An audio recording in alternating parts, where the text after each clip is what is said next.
Podcast for this game. Paul Carcaterra joining us now. Carc, I don't know if you know it. You're on halftime of this women's last game. You and Charlotte North were up to something on the TV in front of me.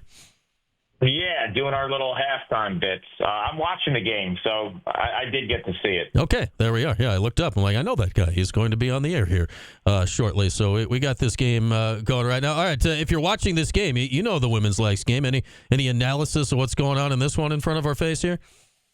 Well, I think Syracuse did a smart job of shutting off Madison Taylor in the first half, denying her the ball. I mean, she's a Torton front runner for Northwestern, but like any time you shut a player off, and in the men's game you go 5-on-5, women's game you go 6-on-6, it kind of compromises your base defense. I think Northwestern's getting some looks.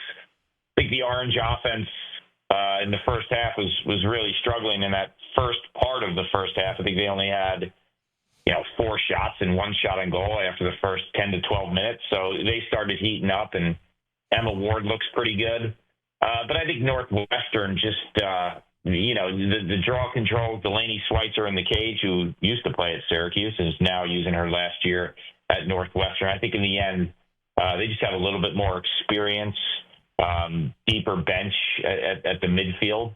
So I think it's going to be tough for the Orange to close the gap in this one, if you want to know my honest opinion. Yeah, you mentioned Madison Taylor there. They tossed up her stats in front. She has 29 goals. It's the 6th game of the season. I'm like, Jesus. I know. It's February. I'm looking at a bank of snow right now, and she's got almost 30 goals. It's a joke. I'm like, what is going on? It's February 25th. That doesn't add up right.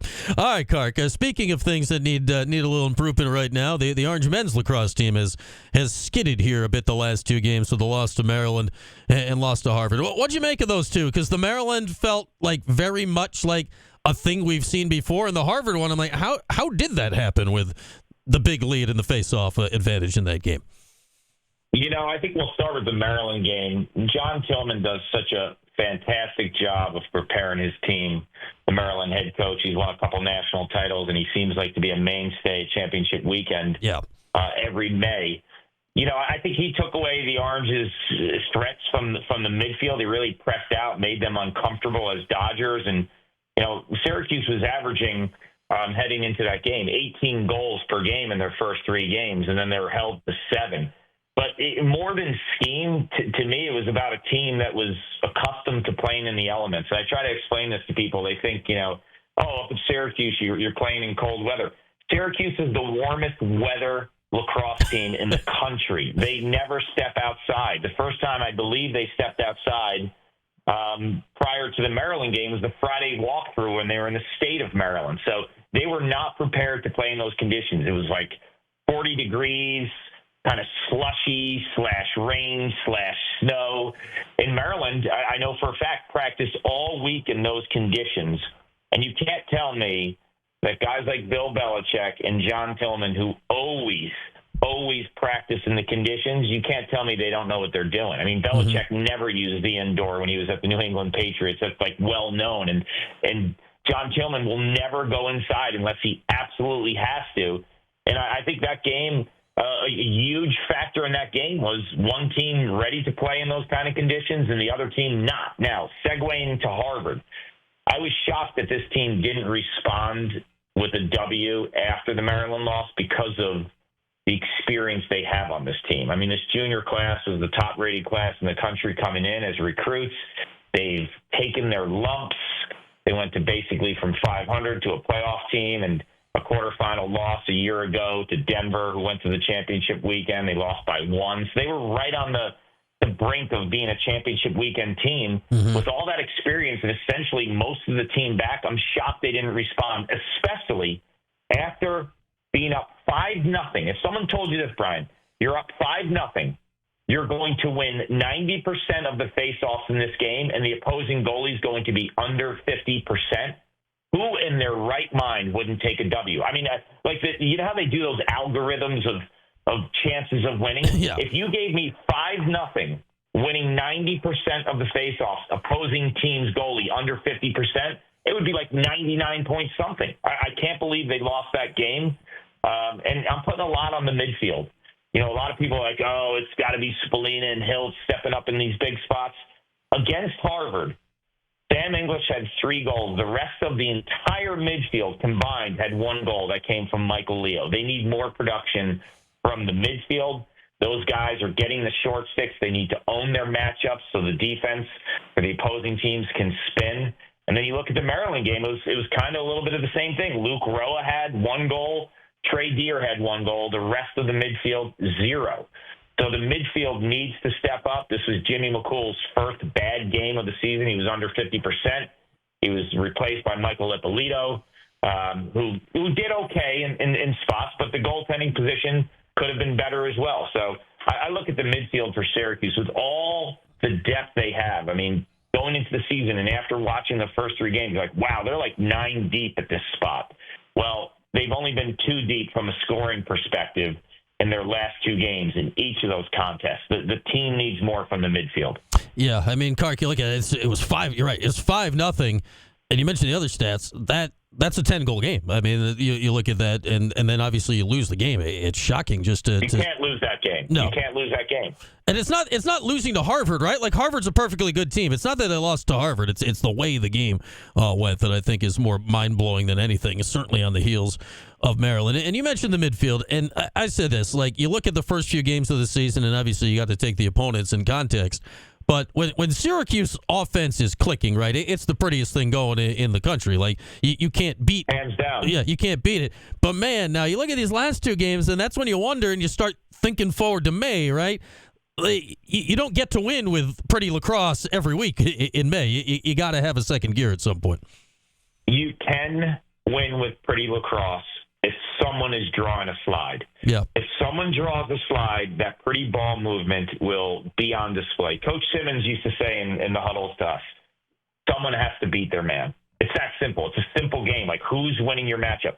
If someone is beating their man, someone's owning a matchup with that Syracuse offense, the ball will move at hyperspeed, and it will be pretty. Now, they were able to win matchups against Jacksonville so the ball could spin around and look pretty. They were able to win matchups against Vermont so the ball could spin around and look pretty. They were able to win matchups against Towson so the ball could spin around and look pretty. They did not win their matchups against Maryland. They did not win their matchups against Harvard. That's why I called out those midfield stats. If you can't win your matchups, you take away all the strengths of the rest of the 5 players on Syracuse who are tremendous at moving the ball. Mm-hmm. Now, we can hit the panic button all we want if we're Syracuse fans, but the reality is this.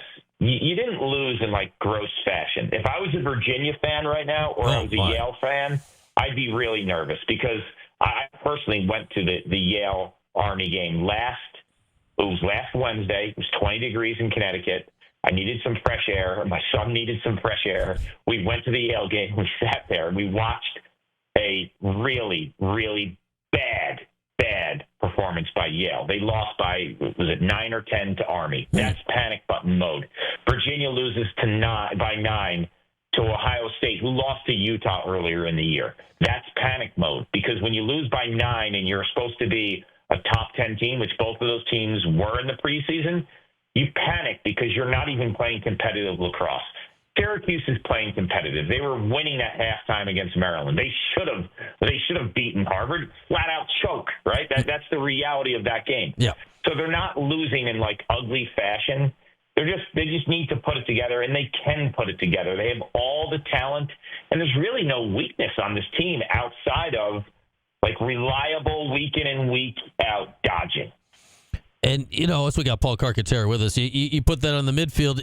Normally, I mean, obviously midfield is about dodging. What Syracuse, and this is why I think people come back to Spallina, right, a lot of the times. For one, he's wearing 22. That's just where it's going to land with Syracuse lacrosse. But of, like, all of the great things he does well, like just blowing past his guy, that's not number 1 on the list, nor is it for Hiltz and not really for Finn Thompson. They're also remarkably skilled. Is that an issue with the attack, or is that something that, hey, you just know what you got in those 3, so you know it needs to come from somewhere else?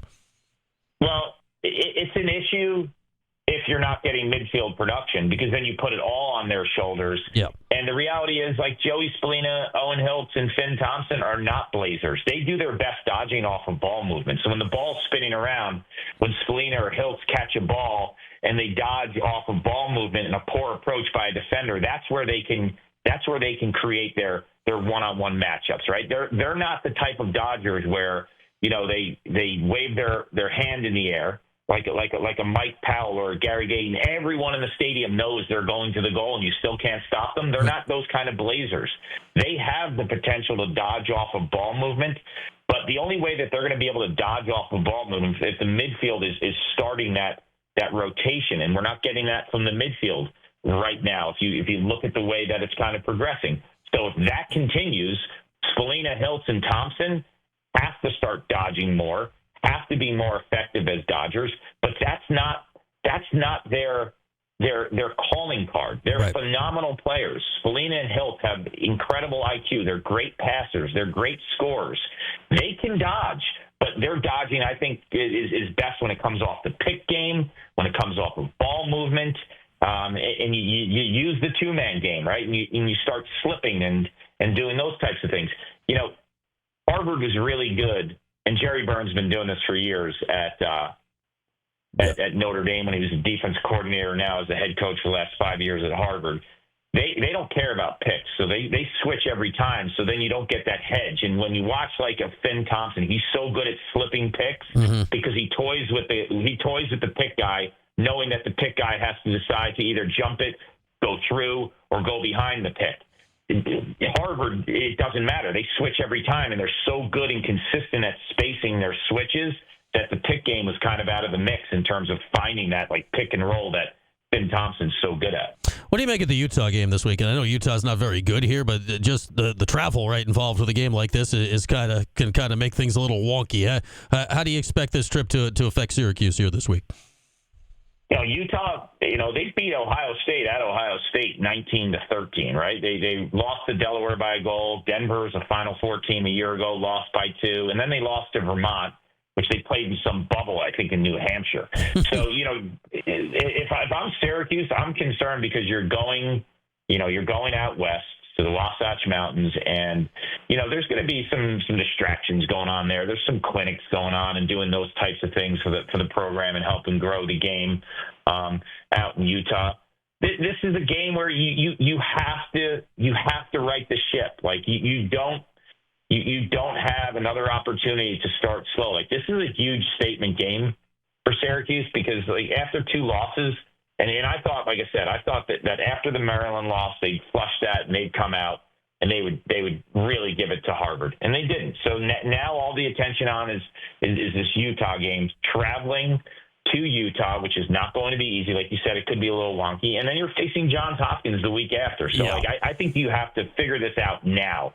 My question too is goaltending, right? I think Jimmy McCool played really well in the first 4 games. He was a bright spot against Maryland in the loss. I think you almost have to start him. If you don't start him or you pull him early, like this is early in the season to have a goalie looking over his shoulder all the time. So like that's a little concerning to me. Is the psyche. Like you saw Will Mark last year, right? When he struggled late in the season, like you almost saw his confidence shattered, right? You didn't see the same goalie that you saw in the first half of the year or the year before, which he was absolutely tremendous. So I think that's something to watch. If you're a Syracuse fan, like what's going on with the goalie position?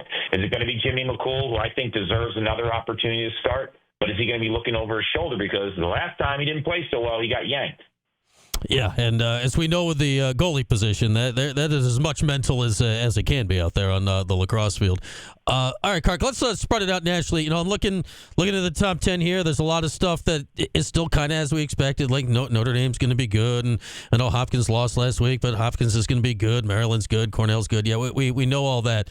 Carolina here, like everybody had them at the bottom of the ACC, and like they're cooking right now. And go figure, Dom Petramala took his dad into his old stomping grounds and won last week. What do you make of this Heels team? Is yet another team that will make this ACC a bear to go through this year?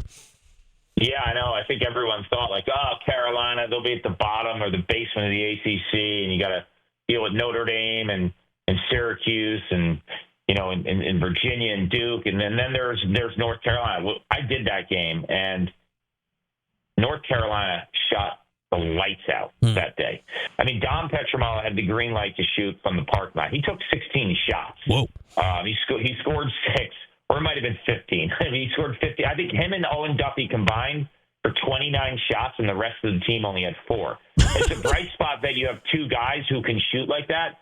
But any opposing defensive coordinator is now going to look at that matchup on tape and say, we're going to just see if anyone else can beat us, right? Like we have to press out on Dom Petramala. Maybe we shade Owen Duffy. Those two guys in their sophomores' eligibility, they play really well off each other stylistically because Duffy's a right-handed slashing attackman, and then you have Petramala, who's a left-handed gunslinger from the outside. So you kind of play the field offensively with a dodger from one corner where the defense actually has to shade and support, and then you have that skip pass to the opposite diagonal corner, which is Dom Petramala with the left hand. If you have two attackmen like that play off each other, that's really difficult to just say we're going to let anyone else beat us. But I think it starts with Owen Duffy. Like you have to limit his touches, and that would eventually give you a better opportunity not to face 15, 16 shots of Dom Petramala. His shooting stroke was ridiculous against Johns Hopkins on Saturday. They're a team that's much improved, too. They have a no-name defense. All three of their starting defenders are first-year starters, but they play with a chip on their shoulder. They're tough. They play angry, and I like their goalie, Michael Gianfitaro, although he played one of his worst games against Johns Hopkins. He's a Princeton grad using his last year of eligibility because of COVID down at Chapel Hill, but he's a two-time Ivy League champ. He's an All-American type goaltender. He'll play better. So that team is much improved. The other team that I think you have to watch is Army. They're at 4-0 right now, and they're blitzing teams. I mentioned I was at that Army-Yale game. They look the part. Like, physically, they have been dominating. Like they just look bigger, stronger, and they're bullies on the field right now. I mean, you have to understand, like, this is a team that has a lot of the same cast of characters back from years past, whether it's, Gunnar Fellows and Evan Plunkett, Jackson Eicher. They have real talent who's played in big spots. They have Will Coletti at the faceoff, and their goaltender's playing great, too. So I think Army's a sneaky team. I wouldn't be shocked if they get the right matchups. The Army on championship weekend could be awesome. Yeah, they've been stacked here in recent years. This is generally about when Syracuse would play Army. They're just not on the schedule this year, which I think is the reason the Harvard game ended up happening last week. Yeah. All right, Kark, always great to talk. We'll catch up, I'm sure, many times throughout the season, but thanks for hopping on for a few. Absolutely. What's the latest score? I had to dip out for a couple minutes to talk to you. It's 10-7 Northwestern. It was about to be 11-7, and they just did a replay to take a goal away from Northwestern. The Syracuse goalie touched the ball away. It defied physics. It bounced past her. It literally took a left turn to the side of the goal line and hit the pipe. I don't think I've ever seen a lacrosse ball do exactly. It was like a Massey shot in pool. I don't quite know how it did it, but Syracuse has the ball down 3 here. 9.5 minutes to go. So we'll see if they can get back in here.